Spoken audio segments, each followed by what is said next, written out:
बिस्मिल्लाहिर्रहमानिर्रहीम। अस्सलाम वालेकुम viewers, welcome to my channel. तो कैसे हैं आप सब? उम्मीद करती हूँ सब खैरियत से होंगे। आज मैं आप लोगों के लिए crispy potato Domino's style tacos की रेसिपी लेकर आई हूँ।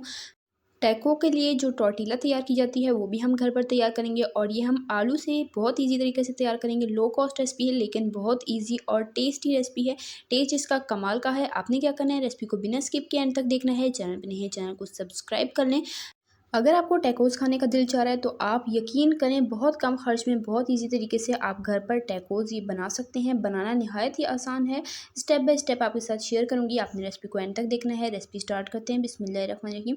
टैकोस के लिए जो टोर्टिला तैयार की जाती है सबसे पहले हम वो तैयार करेंगे। एक बोल लेंगे और इसमें 1.5 कप मैंने आटा ले लिया है। आप चक्की का आटा ले सकते हैं, मैंने फाइन आटा लिया है। नमक इसमें जाएगा 1 टीस्पून। कुकिंग ऑयल इसमें ऐड करेंगे 2 टीस्पून भरकर और उसके बाद हाथ की मदद से अच्छी तरीके से हम इसे मिक्स करेंगे और थोड़ा थोड़ा पानी शामिल करते हुए हमने इसकी डो तैयार कर लेनी है। डो बहुत ज़्यादा सॉफ्ट भी नहीं होनी चाहिए, बहुत हार्ड भी नहीं होनी चाहिए। जैसे कि हम घर के लिए नॉर्मल आटा गूंथते हैं सेम वैसा ही हमने टेक्सचर का यहाँ पर आटा गूंथ कर तैयार कर लेना है। तो बाहर से अगर हम ये टॉर्टिला रैप लेकर आते हैं तो ये बहुत ही ज़्यादा एक्सपेंसिव पड़ती है। घर पर आप इजी तरीके से थोड़े से आटे से ढेर सारी जो है ये रैप बनाकर तैयार कर सकते हैं। आप इसे स्टोर भी कर सकते हैं, जब दिल चाहे आप इसके अंदर चटपटी स्टफिंग फिल करके तो आप ये रेसिपी मिनटों में बना सकते हैं। अचानक मेहमान आ जाएँ तब भी आप ये रेसिपी बना सकते हैं। बच्चों को लंच बॉक्स में दे सकते हैं, टी टाइम पर भी बनाकर इंजॉय कर सकते हैं। बहुत ईजी तरीका है, आपके साथ बहुत ईजी तरीके से मैं शेयर कर रही हूँ ताकि आप भी लो कॉस्ट ये टैकोस घर पर तैयार कर सकें। बाहर से बहुत ज़्यादा एक्सपेंसिव पड़ते हैं। डो हमारी तैयार हो चुकी है। ऊपर मैंने ऑयल लगा के इसे रेस्ट दे दिया 10-15 मिनट का। तब तक हम यहाँ पर आलू की स्टफिंग तैयार करते हैं। उसके लिए मैंने एक पैन में 2 टेबलस्पून ऑयल लिया और इसमें जो रेड चिलीज़ होती हैं ये ऐड कर दी हैं। अगर आपके पास ना हो तो आप इस रेसिपी में कुटी हुई लाल मिर्चें भी ले सकते हैं, लेकिन इन लाल मिर्चों का टेस्ट जो है वो बहुत ही अच्छा आता है। तो इन्हें मैंने फ्राई करके निकाल लिया है। अब एक दरमियाना प्याज लिया, उसके मैंने स्लाइस कर लिया, ये भी इसी ऑयल में ऐड कर देंगे और इसे भी हमने फ्राई करना है, थोड़ा सा सौते करना है। गोल्डन कलर नहीं आने देना, बस हम हल्का सा ऐसे सौते कर लेंगे। तो यहाँ पर जो है वो प्याज हमारे सौते हो चुके हैं, लाइट गोल्डन हो चुके हैं। इससे ज़्यादा डार्क कलर हम नहीं लाएंगे और इसे हम ऑयल से निकाल लेंगे। और उसके बाद जी हम नेक्स्ट स्टेप की तरफ चलते हैं। तो ये देख लें मैंने प्याज जो है फ्राई करके निकाल लिए हैं। अब क्या करेंगे, एक बोल लेंगे और इसमें जो हमने हरी मिर्चें फ्राई की थी ये ऐड कर देंगे और हाथों पर आपने कोई ग्लव्स पहन लेना है ताकि जो हाथों पर है मिर्चें ना लगें, अदरवाइज़ इसकी कड़वाहट नहीं जाती। या चाहें तो हाथों पर आप ऑयल भी लगा के तो आप इसे मैश कर सकते हैं। लाल मिर्चों को अच्छे से मैंने मैश कर लिया। अब इसमें उबले हुए आलू ऐड कर देंगे। तो 3 बड़े साइज़ के मैंने आलू लिए थे, उन्हें बॉयल कर लिया, तो उन्हें भी मैश करके इसके अंदर हम ऐड कर देंगे। अच्छे से एक दफ़ा मिक्स कर लेंगे। आलू जो है वो बिल्कुल अच्छे से मैश कर लेने हैं। थोड़े थोड़े चंक्स हों तो भी अच्छे लगते हैं, अदरवाइज़ कोई प्रॉब्लम नहीं है। तो यहाँ पर मैंने रफली से आलू मैश कर लिए हैं। अब इसमें ऐड कर देंगे ये फ्राई किए हुए प्याज जो अभी हमने फ्राई करके रखे थे। स्पाइसेस में इसमें ऐड करेंगे नमक 1/2 टीस्पून और इसे अच्छे से मिक्स कर लेंगे। तो लाल मिर्चें मैंने यही ऐड की हैं, आप चाहें तो कुटी हुई लाल मिर्ची भी ले सकते हैं, लेकिन इनका टेस्ट जो है वो बहुत ज़्यादा अच्छा लगता है। तो बहुत ही सिंपल से स्पाइसेस इसमें मैंने ऐड किए हैं और हमारी स्टफिंग चटपटी सी तैयार हो चुकी है। इसे साइड पे कर लेंगे। डो का रेस्ट भी 10-15 मिनट का कंप्लीट हो चुका है।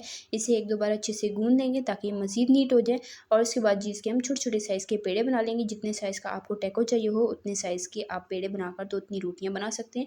मैं यहाँ पर छोटे-छोटे साइज़ के बना रही हूँ। तकरीबन मीडियम साइज़ के मैं टैकोस बनाऊँगी। तो एक पेड़ा लेंगे, काउंटर पर मैदा डस्ट करेंगे और इसे हाथ की मदद से फैलाकर रोलिंग पिन की मदद से बेल लेंगे। टैको की रोटी जो है वो थोड़ी-सी मोटी होती है, बहुत ज़्यादा पतली आपने नहीं रखनी, थोड़ी-सी मोटी रखनी है और बहुत मोटी भी नहीं रखनी कि जब फ्राई करें तो इसके अंदर क्रिस्पीनेस ना आए, सॉफ्टनेस नहीं होनी चाहिए। जब हम इसे फ्राई करें तो ये क्रिस्पी होनी चाहिए। तो उस हिसाब से आपने रोटी को बनाना है। अगर रोटी मोटी होगी तो हम फ्राई कर भी लेंगे तो वो ऊपर से क्रिस्पी होगी, अंदर से कच्ची रहेगी और अगर बहुत ज़्यादा पतली होगी तो वो हार्ड बन जाएगी। इस वजह से आपने जो है वो रोटी की थिकनेस का ख्याल रखना है। रोटियाँ सेम तरीके से सारी मैंने बेल ली हैं। तवे को अच्छे से गर्म करेंगे, इस पर रोटी डालेंगे। जैसे ही एक साइड कुक हो जाए साइड चेंज करेंगे। तकरीबन 30 सेकंड हमने दूसरी साइड पर भी कुक करना है और जी यहाँ पर हमारी टॉर्टिला रैप बनकर तैयार हो चुकी है। सेम तरीके से बाकी की भी सारी हम रोटियां इस तरीके से बनाकर तैयार कर लेंगे। बगैर ऑयल के आपने इसे कुक करना है और बिल्कुल भी इस पर कलर नहीं आने देना। तो यहाँ पर सेम तरीके से मैंने सारी की सारी रोटियां बनाकर तैयार कर ली हैं। तो ये देखें, ये अगर आप बाहर से लेने के लिए जाते हैं तो यकीन करें काफ़ी एक्सपेंसिव पड़ती हैं और हमने घर में थोड़े से आटे से ये देखें ढेर सारी तैयार कर ली हैं।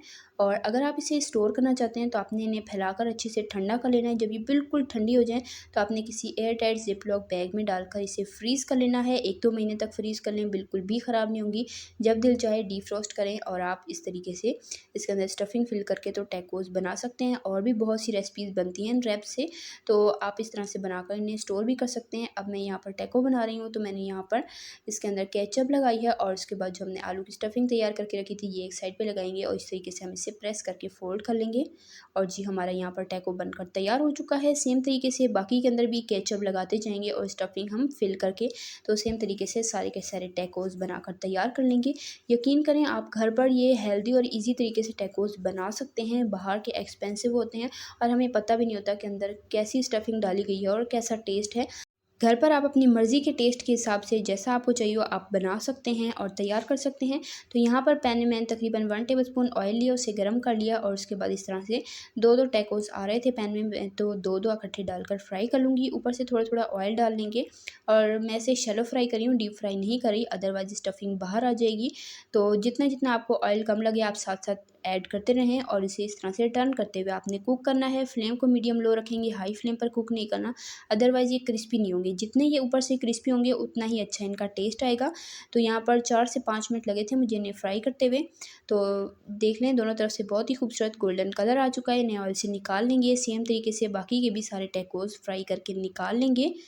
तो देखें जी बहुत ही ईज़ी रेसिपी है और बहुत ही टेस्टी है, कमाल की रेसिपी है। आप लाज़मी ट्राई कीजिएगा और अपना फीडबैक भी शेयर कीजिएगा।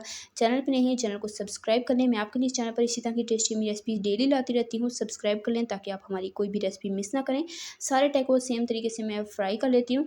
उसके बाद जी गरमा-गरम इन्हें डिश आउट करके आपको दिखाती हूँ फाइनल लुक। तो माशाल्लाह अल्हम्दुलिल्लाह से ये है जी हमारे पोटैटो टैकोस की बहुत ही ईज़ी रेसिपी।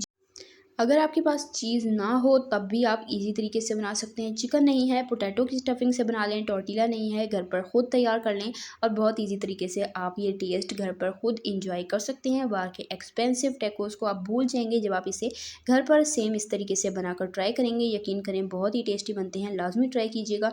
तो इसी तरह की टेस्टी मेरी रेसिपीज़ के लिए मेरे चैनल को भी सब्सक्राइब करें। मैं आपके लिए डेली इस तरह की रेसिपीज़ शेयर करती हूँ इस चैनल पर। सब्सक्राइब कर लें ताकि आप कोई भी रेसिपी मिस ना करें। रेसिपी पसंद है लाइक कर लें, प्यारा से कीमती से कमेंट कर लें। इंशाल्लाह फिर मिलेंगे। अल्लाह हाफ़िज़।